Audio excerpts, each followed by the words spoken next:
Por tradición, muerte es nacimiento a Dios y vida, conjunto total de muerte y nacimiento. Entonces, ¿tu libro podría llamarse el libro del soñar y el ensayo sobre la vida?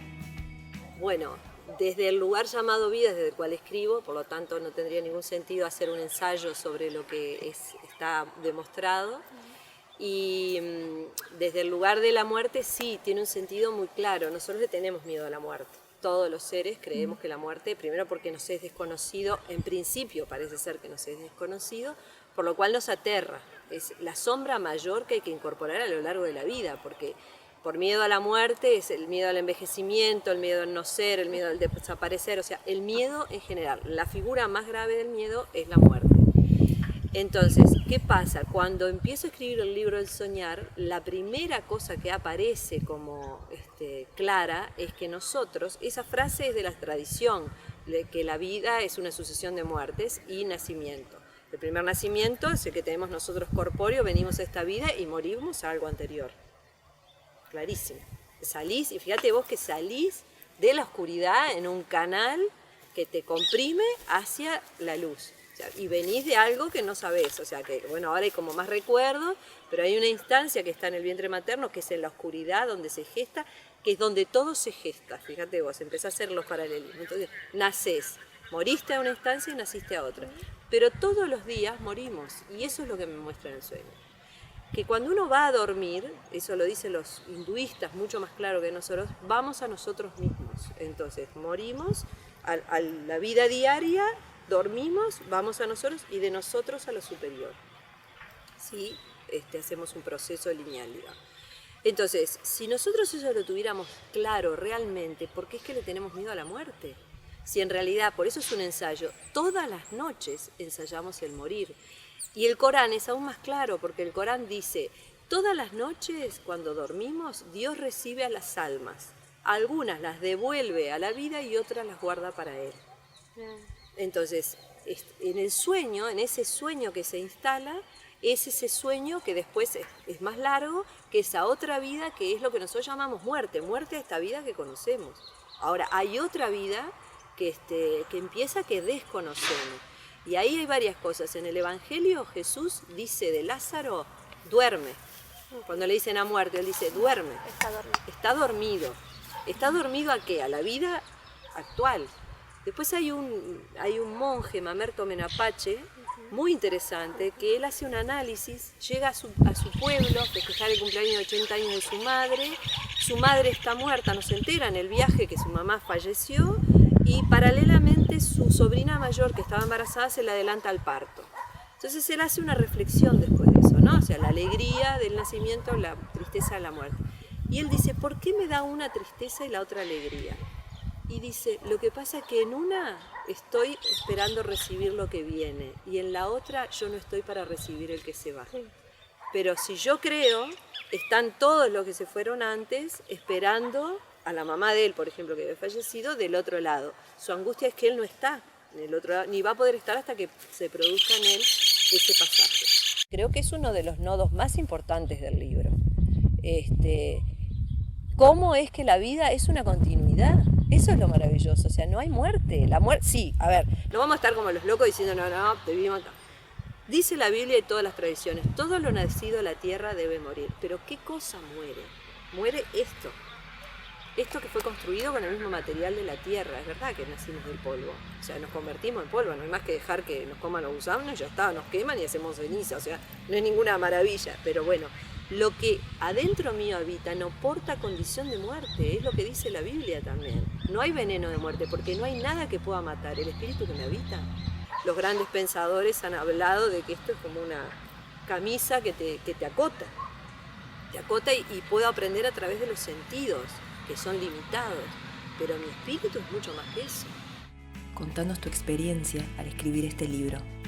En mi caso, como estudiante de Ciencia Sagrada, una de las partes es la recopilación de sueños, ¿no? Que en realidad lo que tiene es un valor para uno mismo, para el otro, no. Yo, bueno, durante años registré mis sueños, libros, cuadernos, mucha conducta aplicada en el tema. Y una noche, un 13 de abril para un 14, porque era el cumpleaños de mi hija del 2009, no me voy a olvidar más tuve un sueño de esos sueños que no son de uno. O sea, en el mismo libro hago la diferencia de los mundos que no son concretos como este. Bueno, hay un mundo que es, los judíos le llaman el mundo de la Ensof, de la emanación. Es eso, es la presencia de Dios en tu sueño. Es de tal contundencia que ni te lo olvidás y no podés dejar de hacer lo que te dice. Y yo ahí recibo una orden para mí inexplicable que era: escribe el libro de los sueños. Yo dije, bueno, estás muy bien obediente. Y dije, bueno, ¿a quién le importan mis sueños?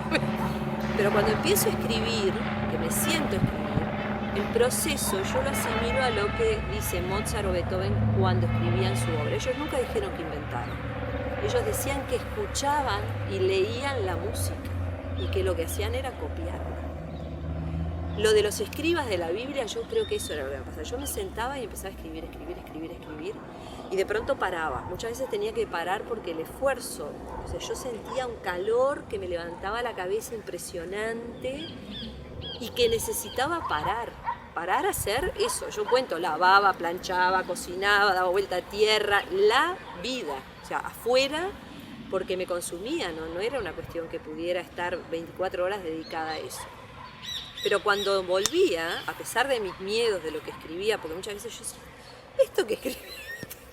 ¿Qué quiere decir todo esto que escribí? Bueno, me obligaba a investigar de eso que había escrito, ¿viste? Y a ir hacia adentro mío. O sea, fue una dura acceso, fueron 2 años y medio de un trabajo duro conmigo misma, ¿no?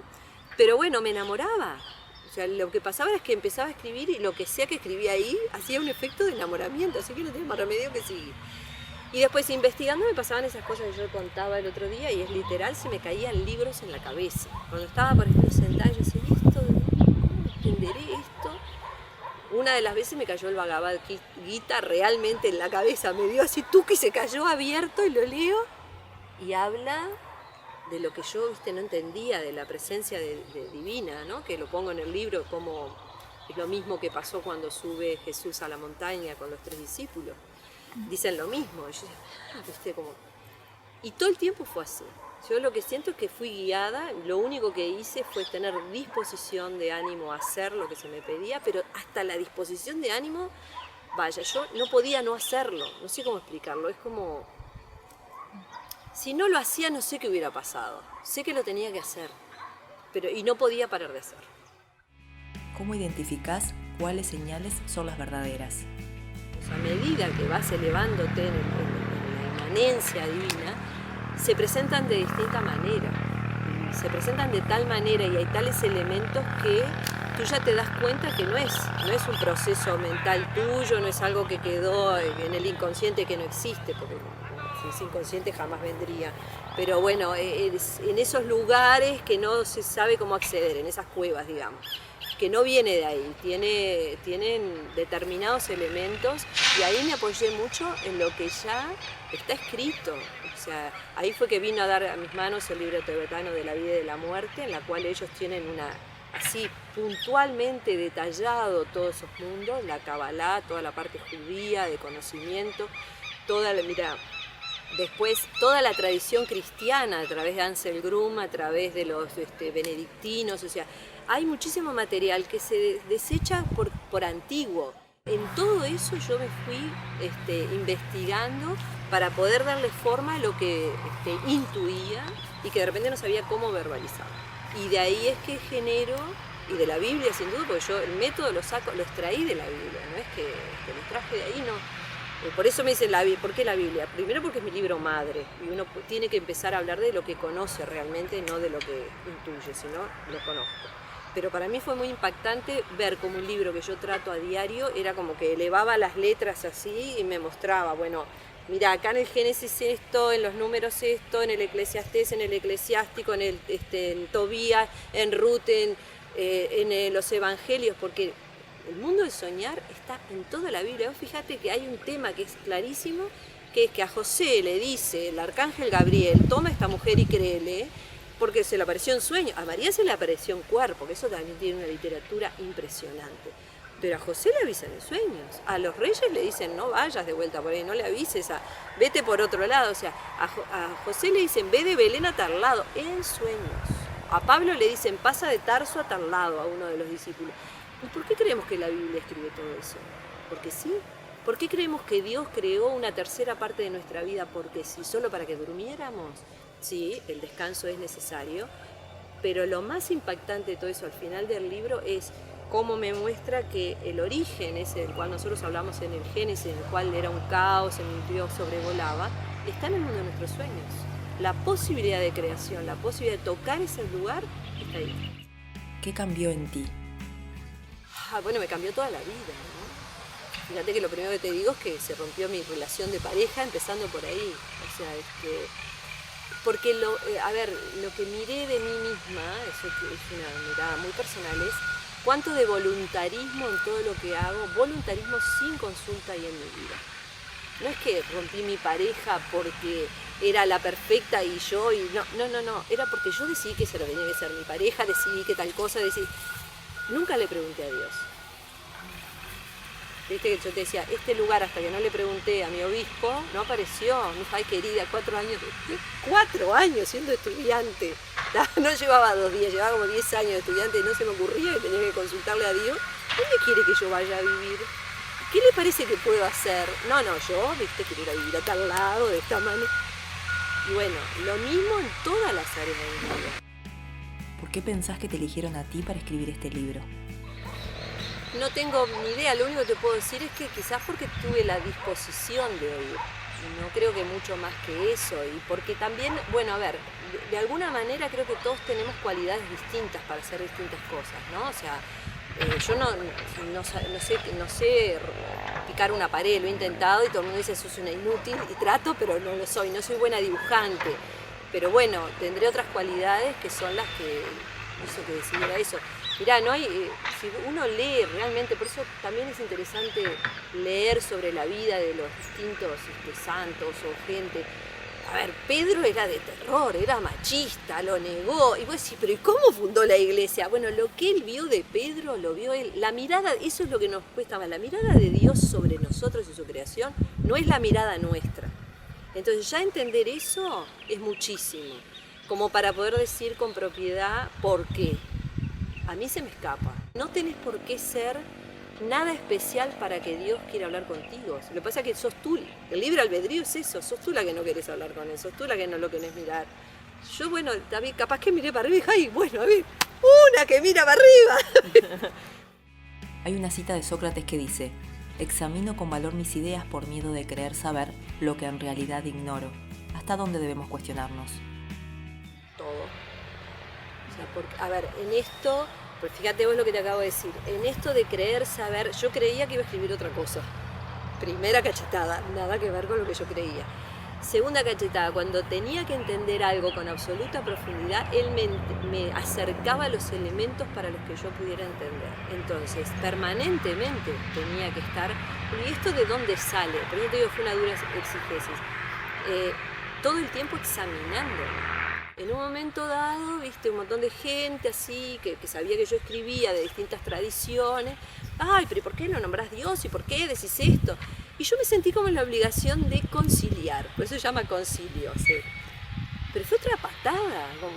Lo que me dijeron fue, ¿pero quién te crees que sos? Si lo único que se te está pidiendo es que escribas. ¿Qué es lo que crees que vos tenés que...?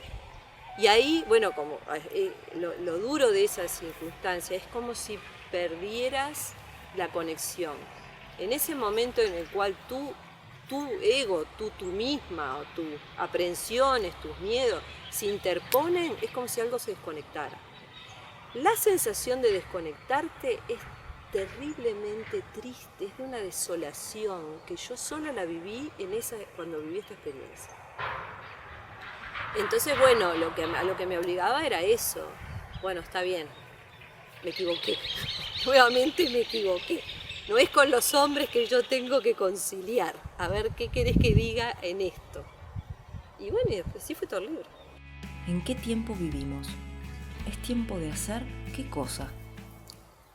Yo me pregunto, hay una pregunta que la dejo en el libro mucho más profunda, que es ¿por qué Dios decidió hablar del tiempo ahora? ¿Qué pasa? ¿Dónde estamos? ¿En qué tiempo estamos? Si uno estudia la Biblia, ya en el Génesis todo fue hecho.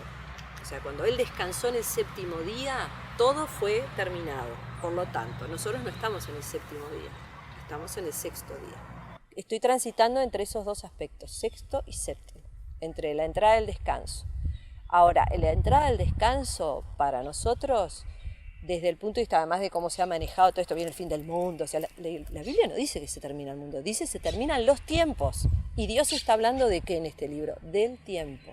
Y nos está recordando que en nuestro sueño vamos al origen. El origen no fue atrás, el origen es permanente. Estoy en el origen si no soy original. Entonces todo eso, que es de una profundidad enorme, creo que es un tiempo, lo único que podría decirte es lo que dicen los griegos, es un kairos, es el tiempo de Dios, que no es ni antes ni después, ni está en el pasado, ni está en el futuro, es un tiempo que Él planificó y planificó, y yo, viste, ahí está, me instalé en ese lugar, en el lugar que Él quería, nada más. Y el por qué, y bueno, el por qué si estamos esperando que se termine todo, quizás es porque el salto que tenemos que dar, donde dice que todos seremos transformados, algunos morirán y otros no, está mucho más cerca de lo que nosotros creemos. Entonces, obviamente nos tiene que obligar rápidamente a trabajar con qué de nosotros, qué es lo que va a trascender, con nosotros mismos. Si no concebimos esa idea en este plano, pasaremos a otro plano en la inconsciencia, los sueños, viste, que muestran.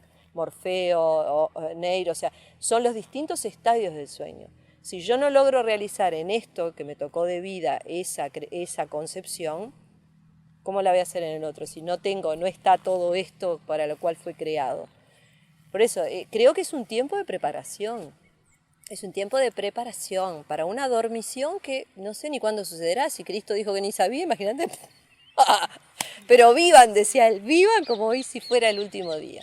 Entonces yo creo que es eso, que frente a toda esta parafrenaria que se ha montado de pánico, porque todo lo que hace, lo que dicen que se acaba el mundo es generar más pánico a la gente, porque como la gente cree que no va a haber más nada, entonces supongo que le habrá salido al camino ahora, decir, bueno muchachos, a ver, dejémonos de pavadas, que el mundo lo manejo yo desde el comienzo y será así en la eternidad. Sin duda es su tiempo de Dios, eso me parece...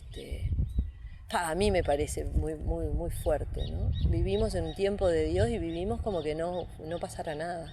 Y desde el punto de vista del cosmos, a mí siempre me impactó cuando estudiaba astronomía en el liceo, cómo nosotros lo que vemos es el pasado en el cielo. Y entonces, ¿dónde estamos nosotros? Yo me acuerdo que decía el profesor de astronomía, me decía, querida, no corresponde. Esto es astronomía. Me decía, pero es impactante, profesor. Le digo, usted me dice que lo que yo veo ahí no es real, no está más. Pero yo lo veo, y para mí es real. Entonces, ¿dónde estamos nosotros? ¿En qué tiempo-espacio vivimos nosotros? Según la Biblia, estamos en un error tiempo-espacio, ¿no? Nosotros salimos de la presencia divina y estamos como medio colgaditos por ahí, esperando el retorno.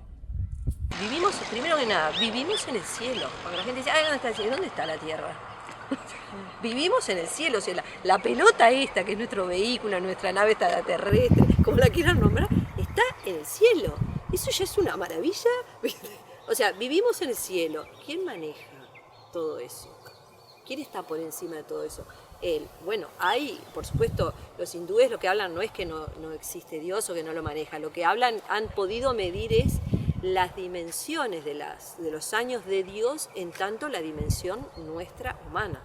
Ellos dicen que estamos al final de lo que llamaría la era de hierro, como dice Daniel, o la época oscura.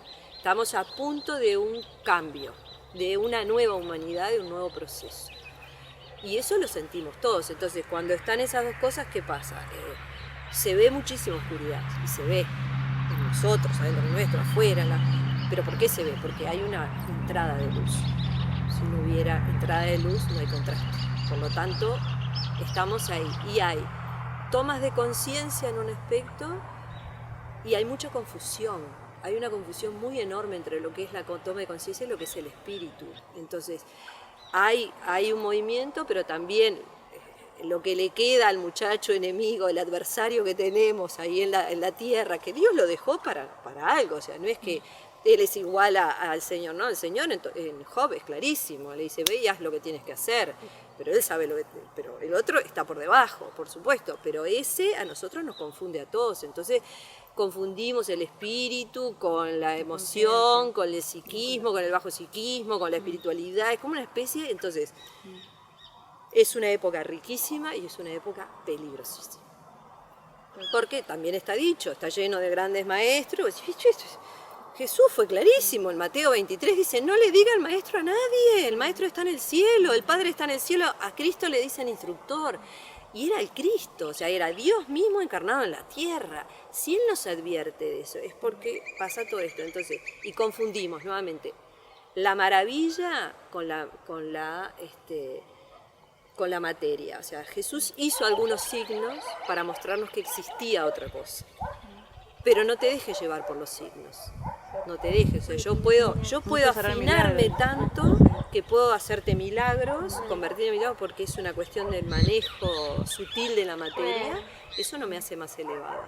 Lo dice Cristo, lo dicen los musulmanes, los maestros islamistas, los sufíes dicen, es un estadio en el camino. Si te quedas ahí, perdiste el camino.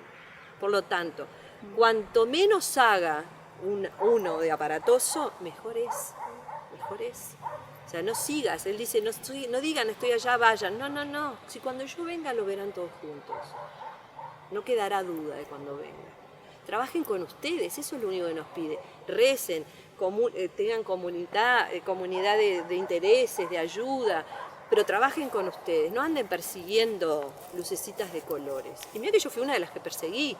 No es que no perseguí, no estoy diciendo, en el camino que uno va haciendo, pero en el camino que uno va haciendo, si uno tiene intención de corazón pura, Dios te saca de donde estés y te muestra el verdadero camino. Entonces, es una época riquísima y es una época peligrosísima, porque nos jugamos el alma, nada menos, no el cuerpo, nos jugamos la eternidad.